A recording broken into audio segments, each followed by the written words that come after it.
Assalamualaikum warahmatullahi wabarakatuh. Halo adik-adik semua, kembali lagi di video pembelajaran IPA kelas 9.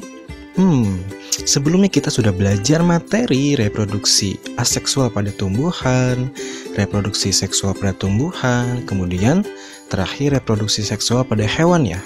Nah, video terakhir ya, ini video kita terakhir di bab ini ya, di bab reproduksi tumbuhan dan hewan, yaitu tentang reproduksi seksual pada hewan. Di bab sebelumnya kamu sudah belajar tentang reproduksi pada manusia, betul?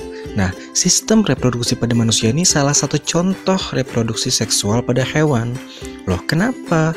Karena pada sistem reproduksi seksual, individu jantan ini akan menghasilkan sel kelamin jantan yang disebut sperma, sedangkan induk betina ini akan menghasilkan sel kelamin betina yang disebut dengan ovum atau sel telur.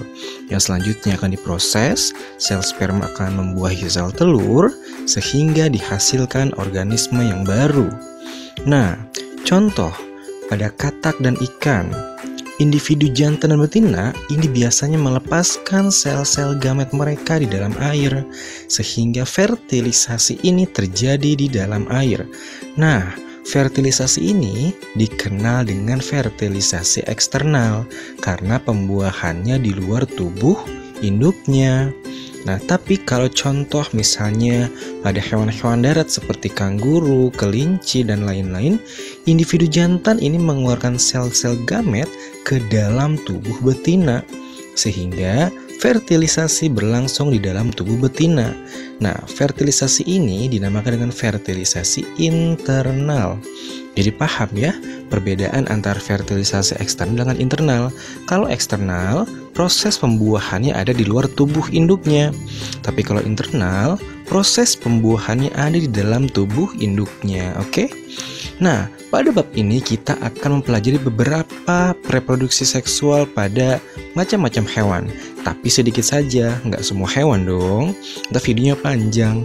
Nah, video pertama kita akan mencari tahu bagaimana reproduksi seksual pada ikan dan katak. Kalau ikan dan katak ini mengalami fertilisasi eksternal. Apa tadi fertilisasi eksternal? Pembuahannya itu ada di luar tubuh induknya ya. Nah, jadi biasanya kalau pada ikan ya, kalau pada ikan tuh pembuahannya biasanya ada pembuahan acak, ada pembuahan di dalam sarang.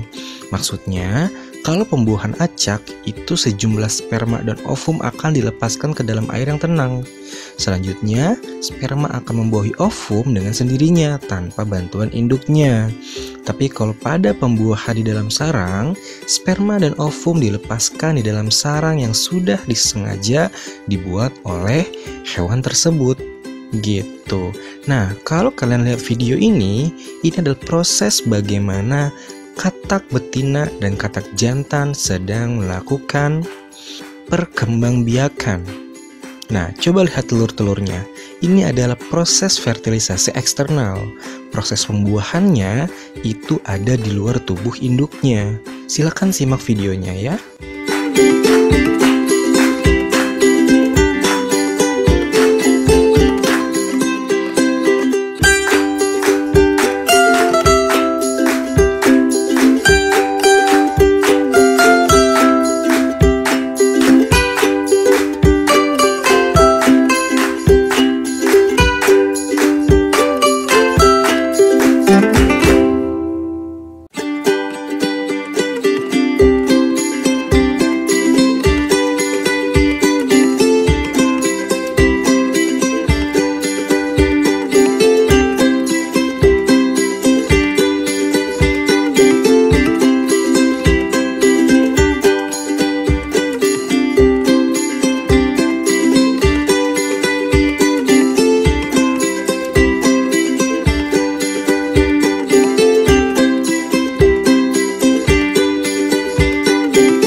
pada reproduksi ikan dan katak ini, alat perkembangbiakan pada ikan jantan ini terdiri dari sepasang testis, saluran sperma, dan lubang urogenital atau tempat bermuaranya saluran kelamin dan saluran urin. Sedangkan pada ikan betina, alat reproduksinya terdiri dari sepasang ovarium, saluran telur, dan lubang urogenital. Jadi kalau di ikan ini ada satu kesamaan, yaitu sama-sama punya lubang urogenital ya, baik dari ikan jantan maupun ikan betina. Oke. Sedangkan pada katak, fertilisasi eksternal ini terjadi saat katak jantan dan betina mengeluarkan sperma dan ovum ke dalam air dalam jumlah yang banyak. Nah, telur yang telah dibuahi ini akan berkembang menjadi berudu atau kecebong, kemudian menjadi katak berekor, lalu menjadi katak dewasa. Nah, proses perkembangbiakan itu berlangsung biasanya 6 bulan sampai menjadi dewasa. Nah, kalau alat perkembangbiakan pada katak jantan ini terdiri dari sepasang testis, saluran sperma, dan kloaka.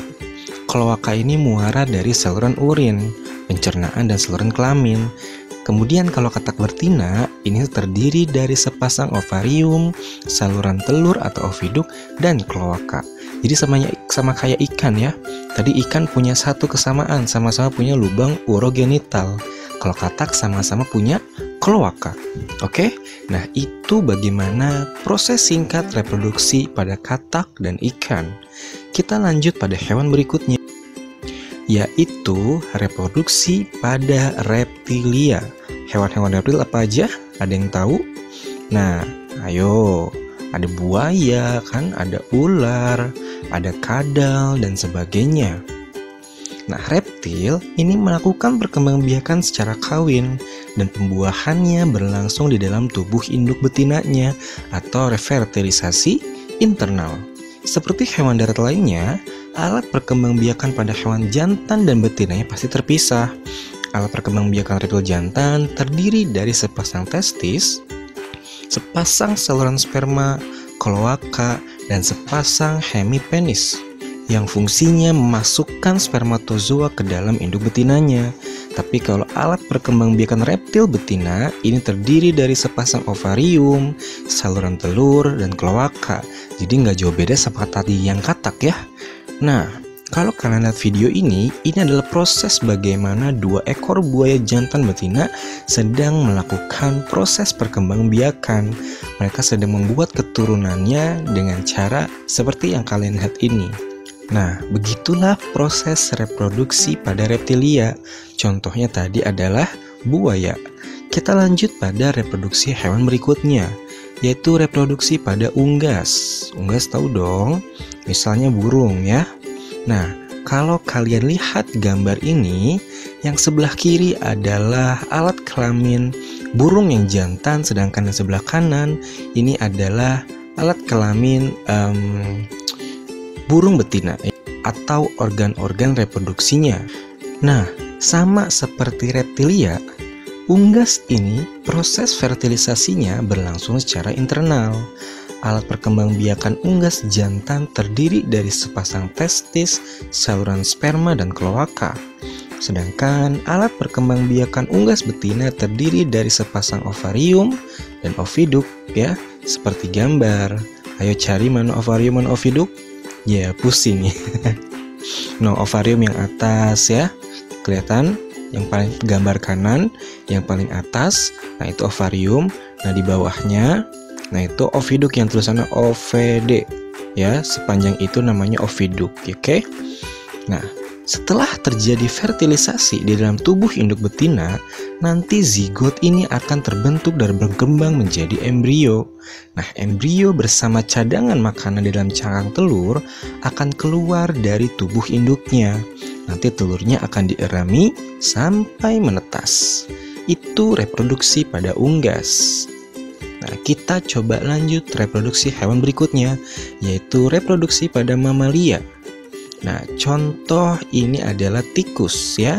Yang sebelah kiri adalah tikus jantan, sebelah kanan adalah tikus betina. Lihat posisi-posisi organ reproduksi tikus. Tikus jantan punya penis, vas deferens, dan testis. yang sebelah kiri. Nah, ini kurang lebih organ-organnya seperti punya manusia. Testisnya ada, penisnya ada, vas deferensnya juga ada, betul? Nah, begitu pun dengan tikus betina. Dia punya ovarium, punya saluran telur, punya embrio, punya plasenta, punya uterus, dan punya vagina. Sama persis seperti manusia, apa yang dimiliki manusia ternyata tikus pun juga memilikinya. Nah, pada reproduksi mamalia ini secara umum mirip sekali dengan manusia ya, seperti yang tadi kakak bilang. Perkembangbiakan hewan jantannya terdiri dari sepasang testis, sepasang saluran sperma, dan penis. Kalau betinanya sepasang ovarium, sepasang saluran telur, rahim, dan vagina. Nah, kalau kalian lihat video berikut, ini adalah proses di mana seekor tikus putih yang baru saja melahirkan. Ini adalah tindakan yang biasanya diberikan oleh tikus putih setelah ia melahirkan anaknya, ya. Nah, biasanya semua mamalia itu melakukan fertilisasinya secara internal, ya. Jadi proses pembuahannya ada di dalam tubuh induknya, ya, atau di saluran telur. Nah, zigot yang terbentuk akan bergerak menuju rahim, kemudian membenamkan diri ke dinding rahim. Nah, pada masa pertumbuhannya nanti embrio memperoleh makanan dan oksigen dari induknya melalui plasenta dan tali pusar, ya, seperti manusia pada umumnya ketika berada pada rahim. Dan embrio ini kemudian tumbuh dan berkembang menjadi janin dan siap dilahirkan. Banyaknya anak dan masa kehamilan hewan mamalia ini berbeda-beda tergantung pada jenisnya masing-masing. Oke? Nah, terakhir kita akan masuk pada reproduksi pada serangga. Tahu kan serangga itu kayak gimana ya? Pokoknya hewan-hewan kecil itu rata-rata serangga.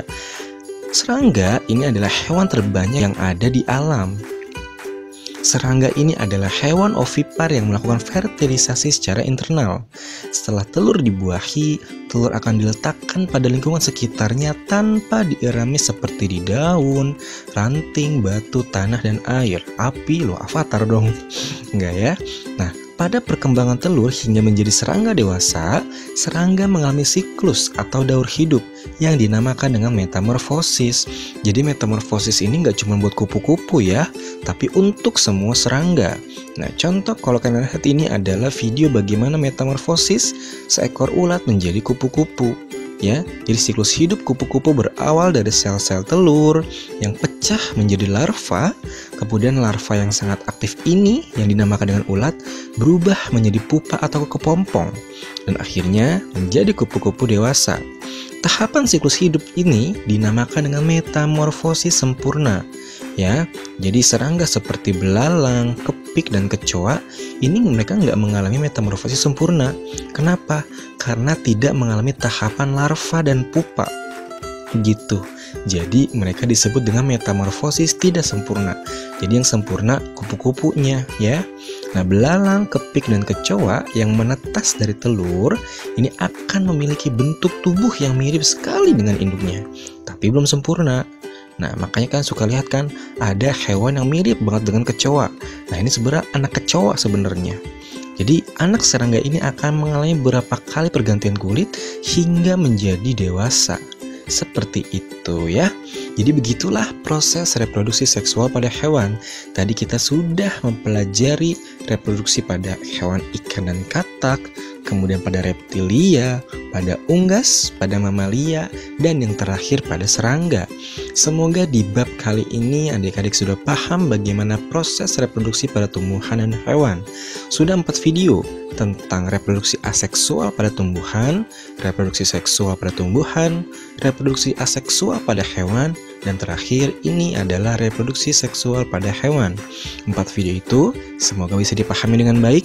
Jika ada yang belum paham silahkan ketik di kolom komentar, sampaikan apa yang ingin ditanyakan. Kurang lebihnya mohon maaf dari kakak. Assalamualaikum warahmatullahi wabarakatuh. Next kita akan belajar bab baru. Bab apa ya? Tunggu video berikutnya, oke? Setelah menonton jangan lupa di subscribe, di like, di komen, di share video ini agar teman-teman kalian juga bisa memahami materi-materi pada bab reproduksi tumbuhan dan hewan, oke? Jangan lupa juga nyalakan lonceng notifikasinya, oke? Sekian.